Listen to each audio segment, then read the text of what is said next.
खैरापुर नाथन शाह व श्री सीता रोड जे रिपोर्टर राजा चन्ना ते बासर वडेरे जे चर्च ते पुलिस जे तशद्दुद ऐं सनत मथां केस दाख़िल करे जेल मोकिलण ख़िलाफ़ सहाफ़ियुनि पारां सिटी प्रेस क्लब अॻियां हथनि में प्ले कार्ड खणी एहतिजाजी मुज़ाहिरो कयो वियो ऐं पुलिस गर्दी ख़िलाफ़ सख़्त नारेबाज़ी कई वई। मुज़ाहिरे में सिटी प्रेस क्लब जे सहाफ़ियुनि लाला असलम शेख, इमरान हसन बलोच, बरकत चांडियो, इरफान मशहूरी, सालार शेख, जानी शेख, अख्तर मशहूरी ऐं ॿियनि ॻाल्हाईंदे चयो त हिन दौर में अमरियत जारी ऐं सारी आहे। इन्हीअ जे करे आज़ाद सहाफ़त जे मथां वार कयो वञे थो। सीता रोड जे बासर वडेरे जे विंगार वहंदड़ पुलिस सीता रोड आवाज़ टीवी जे रिपोर्टर राजा चन्ना ते सख़्त तशद्दुद करण बाद हिन मथां पूरो केस दाख़िल करे खेसि जेल मोकिले छॾियो आहे, जेको तमामु घणो मज़म्मत जोॻो अमल आहे। सहाफ़ियुनि चयो त सीता जे वडेरे सहाफ़ी राजा चन्ना ते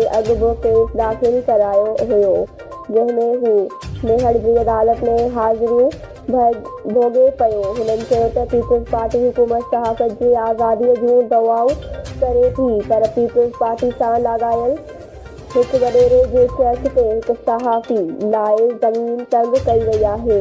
हुननि people's party chairman Bilawal Bhutto Zardari, वॾे वज़ीर मुराद अली शाह, IG सिंध ऐं DIG हैदराबाद खां मुतालबो कयो त वाक़े जी शफ़ाफ़ जाच कराए सहाफ़ी ख़िलाफ़ दाख़िल कूड़ा केस ख़तमु कया वञनि, आज़ाद कयो वञे ऐं सहाफ़ीअ ते तशद्दुद में मुलविस पुलिस ऐं बासर वडेरे ख़िलाफ़ केस दाख़िल कयो वञे।